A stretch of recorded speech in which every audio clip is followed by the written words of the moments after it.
Hey everyone, and welcome. Today, we're going to pull back the curtain on something we all do pretty much every single day, but probably don't think too much about: web security. We're actually going to build a fortress, a digital one, to see exactly how websites work to protect your precious data. I mean, it seems so simple, doesn't it? You just type in your username, your password, hit enter, and bam, you're in.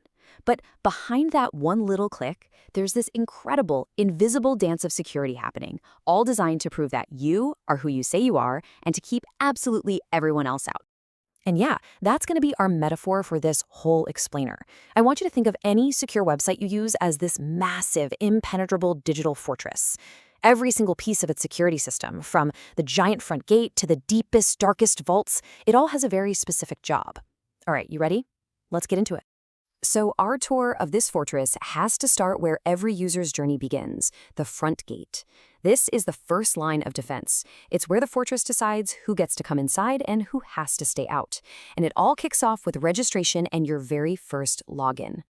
So, when you first sign up for a new service, you're basically applying for citizenship in this fortress. You give them your details, you pick a top secret password, and in return, the fortress grants you an official identity. This ID is how it's going to recognize you from this point on. Okay, but here's the really important question. You wouldn't want the fortress to just write down your secret password on a big list somewhere, right? I mean, if one thief got in, they'd have everyone's secrets. That would be a total disaster. So they do something way, way smarter. It uses a technique called password hashing. Instead of storing your actual password, it runs it through this process that just completely scrambles it into a long, unique, and complex code. And the key thing to remember here is that this is a one-way street. Just like you can't turn a scrambled egg back into a perfect egg, there's no way to turn this hash back into your original password. It's a permanent, irreversible transformation. And just look at this transformation. It's wild. You start with something a human can read, like your password 123. This system then runs it through a powerful algorithm. Bcrypt is a really popular one. And what you get out is, well, this long string of what looks like total gibberish.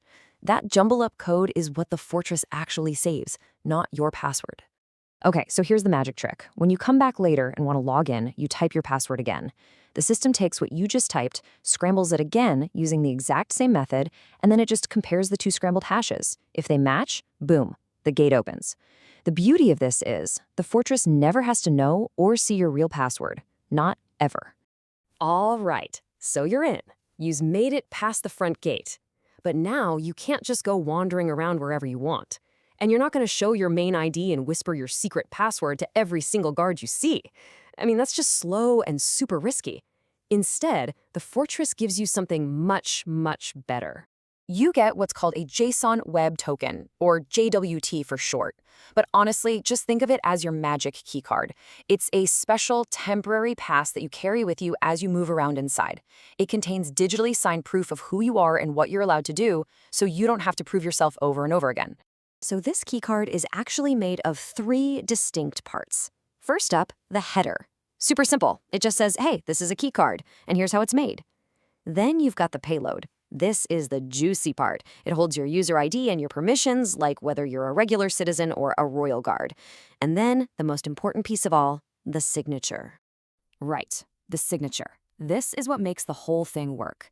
It's basically an unforgeable cryptographic stamp that's created with a secret key only the fortress knows. This means any guard, anywhere in the fortress, can glance at the stamp and know without a doubt that this keycard is legit and that nobody has messed with it.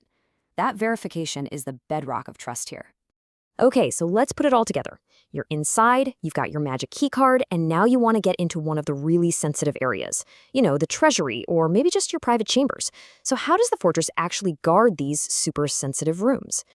Well, it's a brilliant 2-part system. First, you have what we call protected routes. Think of these as the actual rooms themselves. Your profile page, your account settings page, the places you want to protect. And then, standing at the door of each of these rooms, you have auth middleware. And that's the digital guard, whose one and only job is to check your keycard. So the process is actually really straightforward, but it's incredibly effective. You try to go to a protected page, the guard, the middleware, stops you and says, keycard, please. It checks your JWT, it verifies that signature to make sure it's real, and then it looks at the payload to see if you even have permission to enter this room. If everything checks out, the door swings open. If not, sorry, access denied. And that's basically it. We've just walked through the entire architecture of trust for a modern website. So let's take a step back and just appreciate the complete secure fortress we've just built, and really understand the promises it's making to you. So when a website is built this way, it's making you 3 huge promises about your safety. First, your real password is never ever stored where a hacker could find it, thanks to hashing. Second, all of your access inside is managed by a temporary, unforgeable keycard. And third, every single sensitive area has its own dedicated guard who is always checking that keycard. So this fortress we've built, it's rock solid for protecting itself. But what happens when our fortress needs to securely talk to another fortress? Like when you use your Google account to log into a totally different app? Well, that's where things get even cooler. And that is a whole other story. For now, though, you can feel a lot more confident that every time you click login, there's a powerful digital fortress working hard to keep you safe.